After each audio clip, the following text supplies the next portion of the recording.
രാവിലെ ഈ ചങ്ങായിമാരോട് കറങ്ങി പോകാൻ വേണ്ടിയിരുന്ന അപ്പം ഉണ്ട് നല്ല മഴ. എന്നാൽ പിന്നെ എന്തായാലും ഇറങ്ങി അടുത്ത കടയിൽ നിന്ന് ഒരു പാൽക്കട്ട കഴിക്കാന്ന് വെച്ച്. പണ്ട് സ്കൂളിലൊക്കെ പോകുമ്പോൾ കഴിച്ചുകൊണ്ടിരുന്ന കുഴപ്പമില്ലായിരുന്നു, നല്ല ടേസ്റ്റ് ഉണ്ടായിരുന്നു.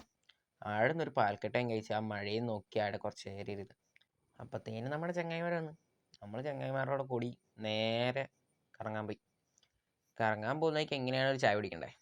നേരെ ചങ്ങായി പറഞ്ഞൊരു കടയിൽ കയറി ആടെ നിന്ന് ഒരു ചായയും പഴംപൊരിയും കഴിച്ച്. പഴംപൊരി കൊള്ളായിരുന്നു, അടിപൊളിയായിരുന്നു. ചായയും കുഴപ്പമില്ലായിരുന്നു കേട്ടോ. ചായയും നല്ല സെറ്റ് ചായ ആയിരുന്നു. പിന്നെ അടുത്ത ചില്ലും കൂട്ടി കിടക്കുന്ന കടിയൊക്കെ ഒന്ന് നോക്കി നമ്മൾ നേരെ അടുത്ത സ്പോട്ടിലേക്ക് പോകാൻ വേണ്ടി റെഡി. നേരെ അടുത്ത സ്പോട്ടിലേക്ക് പോയി ആ സ്പോട്ടിൽ ചെന്നിട്ട് ഒരു ചായ പറഞ്ഞു. ചായൻ്റെ കൂടെ കഴിക്കാൻ എന്തെങ്കിലും വേണമല്ലോ. അവിടുത്തെ ഒരു സ്പെഷ്യൽ ഐറ്റമായ അപ്പം പൊള്ളിച്ചതും ചിക്കനും പറഞ്ഞു. അപ്പം പൊള്ളിച്ചത് നല്ല ചൂടുണ്ടായിരുന്നു കേട്ടോ. ആ ചിക്കൻ അതിനനുസരിച്ച് നല്ല ചൂടായിരുന്നു. എന്നിട്ട് നമ്മൾ ഇച്ചിരി അപ്പം പൊള്ളിച്ചതിന് ഓരോ കഷ്ണം എടുത്ത് കഴിച്ചു നോക്കി. അപ്പം പൊള്ളിച്ചത് കൊള്ളായിരുന്നു കേട്ടോ, നല്ല രസം. അപ്പം കൊള്ളായിരുന്നു, ബട്ട് ആ ചിക്കൻ ഇച്ചിരി ഓവർ കുക്കായോ എന്നൊരു സംശയം ഉണ്ടായിരുന്നു.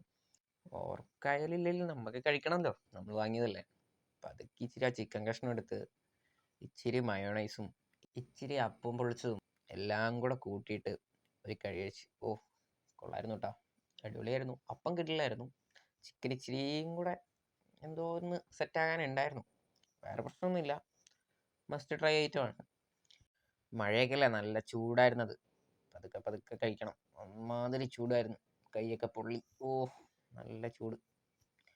പിന്നെ പതുക്കെ നമ്മൾ അവിടുന്ന് നൈസായിട്ട് കഴിച്ചിട്ട് ഇറങ്ങി. നേരെ ഒരു കടയിൽ കയറി കുറച്ച് സാധനം വീട്ടിലേക്ക് മേടിക്കേണ്ടായിരുന്നു. ഓ തക്കാളിക്കൊക്കെ എന്താ കളർ. അവിടുന്ന് കുറച്ച് സാധനമൊക്കെ മേടിച്ച് നമ്മൾ നേരെ വീട്ടിലേക്ക് പോയി. വീട്ടിലേക്ക് പോകുന്ന വഴിക്ക് ഇങ്ങനെയാണെങ്കിൽ വെള്ളം കുടിക്കണമല്ലോ. അടുത്തുള്ള ആ കടയിൽ കയറിയിട്ട് നേരെ ഒരു കോളയും പറഞ്ഞു. ഓഹ് ആ ദാഹം പോയി. ആ കോളയും കുടിച്ച് നേരെ വീട്ടിലേക്ക് പോയി.